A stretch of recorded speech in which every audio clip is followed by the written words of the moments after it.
Regular viewers will know that I have been doing a challenge this year where I set myself one non-fiction read to read a month, and that has been going fantastically, and I've really been enjoying amalgamating my reading with non-fiction picks.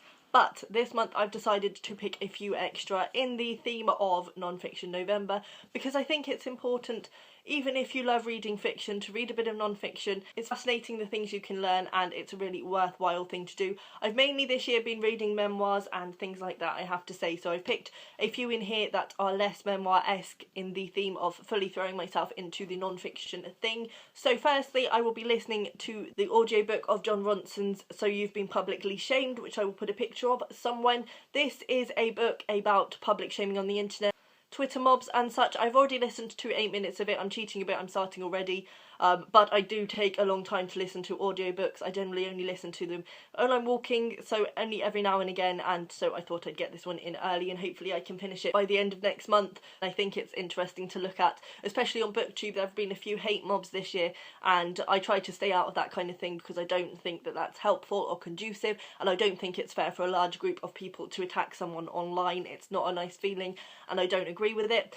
Then I'm going to be reading The Gift by Lewis Hyde. This is a book about creativity. I don't know much about it. I have had this on my shelf for a very long time, which is why I've decided to pick this for Nonfiction November. I want to get it read. I think I will really enjoy this one, but it starts off quite dense and it's quite heavy in the nonfiction, so I couldn't really get along with it, but I think if I actually sit down and dedicate some time to it, I will get through it.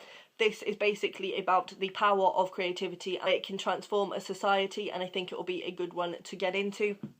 Then I'm going to be reading Maya Angelou's Why the Caged Bird Sings. I have wanted to read this for a long time, so this is a perfect opportunity. I don't know much about this other than to say that it is about Maya Angelou's experience growing up, and obviously growing up as a black woman as well, so I'm sure that'll be a fascinating one to pick up, and I've heard really good things about this, so I'm excited.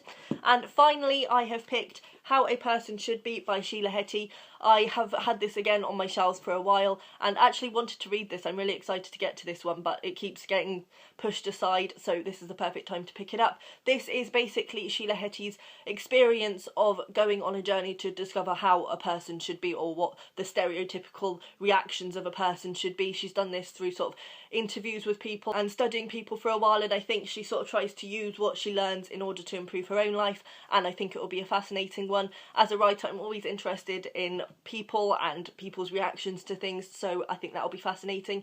So that's all I've picked for Nonfiction November. I've not gone all out. I'm not going to be just reading non-fiction. I'm going to intersperse this in with my fiction reading, because fiction is predominantly what I like to read, and I find if I don't read fiction for a while I get a bit antsy, and I don't want to not enjoy these books because I'm purely reading non-fiction. So I'm going to be sort of reading a non-fiction and then a fiction and a non-fiction and so on. But I'm really excited to get this opportunity to actually get to some of the non-fiction books that I have been putting off on my shelves. If you are taking part in Nonfiction November as well, link me to your videos down below. I'd love to see what you're all reading, and I hope you have a good one. Bye!